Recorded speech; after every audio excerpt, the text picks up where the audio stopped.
আসসালামু আলাইকুম। আমি কমফোর্ট লাইফ থেকে।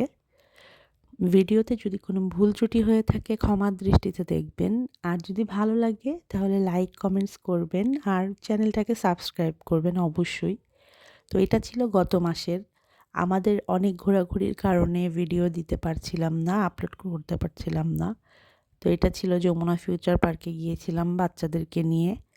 আর এটা হচ্ছে কুড়িল বিশ্ব রোডের ওখানে। এই দৃশ্যটা দেখতে আমার খুবই ভালো লাগে, বিশেষ করে রাতের বেলায়। তো ভাবা যায় আমাদের দেশে এত সুন্দর সবকিছু হয়ে গিয়েছে। তো বাচ্চারা গিয়েই নেমেই ১ম এ মিনিসে দেখে খুব লাফালাফি করছিল যে ওরা ওখানে যাবে। ওদের কোনোরকম বুঝ দিয়ে গিয়েছিলাম আমরা একটা কাজের উদ্দেশ্যে, সেইখানে গেলাম।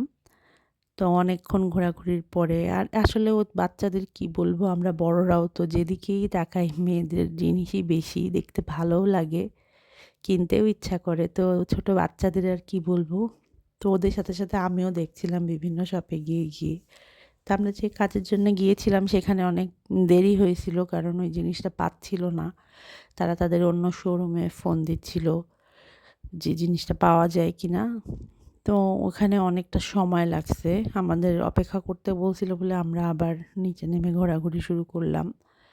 তো বাচ্চারা যেতে চাচ্ছিল, অনেক দিকে খেলার একটা জায়গা ছিল, ওখানে পরে যাবো বলছিলাম, কিন্তু ওটাও বন্ধ হয়ে গিয়েছিল। কারণ আমরা বাসা থেকে বের হইছি অনেক লেট করে।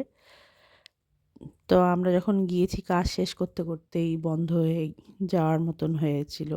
মানে বন্ধ করার মতন সময় হয়ে গেছিল। তো আমরা আবার সেকেন্ড বার ওই দোকানে আসলাম, যে কাজে আসছিলাম, তখনও তারা কনফার্ম করতে পারেনি। আর ওই দোকানেই ব্যাগটা দেখলাম, দেখেন কত আগের ওনারা সাজায় রাখছে, কত সুন্দর ব্যাগগুলা। আর এই পিচ্চি ২ টা অস্থির হয়ে গেছে কখন যাবে মিনিসোতে অথবা অন্য কোনো ওদের পছন্দের জায়গায়। আর একটু পরে চিৎকার শুরু করলো ২ টা, রাকিব হোসেন, রাকিব হোসেন করে। তো আমি তো ভাবছি সত্যিই হয়তো রাকিব হোসেনের দেখা পাইছে। আমিও বের হয়ে গেলাম। বের হয়ে বলতেছে, "এটা রাকিব হোসেনের দোকান, ওর শপ এইটা, ওনার নামেই হয়তো।" তো আমি পিচ্চি দুটোকে বললাম, "তোমরা তো আমাকে ভয় পাওয়ায় দিছো। আমি ভাবছি হয়তো তোমাদের দেখাই হয়ে গেছে তার সাথে।" তারা খুব মানে বড় ফ্যান রাকিব হোসেনের। তো ওইখান থেকে ঘুরে তারা একটু ছবি-টবি তুলে বের হয়ে আমরা আমাদের কাজ শেষ করে ডিআইওয়াইতে গিয়েছিলাম। বনানীতেও আছে, তারপরে উত্তরায় আছে, ধানমন্ডিতে আছে। তো আমরা যেহেতু যমুনায় এসে পেয়ে গেছি, এর জন্য ওইখানে ডিআইওয়াইতে গেছিলাম।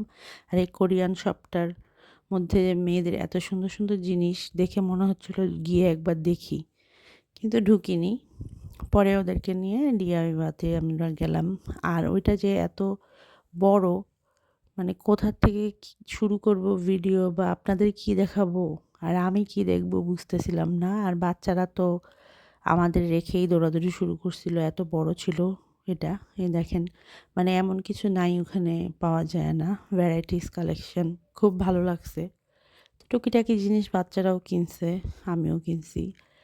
তো আমরা ছোটবেলায় কিন্তু এত কিছু দেখিনি একসাথে কখনো। এখনকার বাচ্চাদের আসলে অন্যরকম আনন্দ, ওরা একসাথে এত কিছু পেয়ে যায়, কোনো কিছুর কমতি নেই, সবই পাওয়া যায় এখন।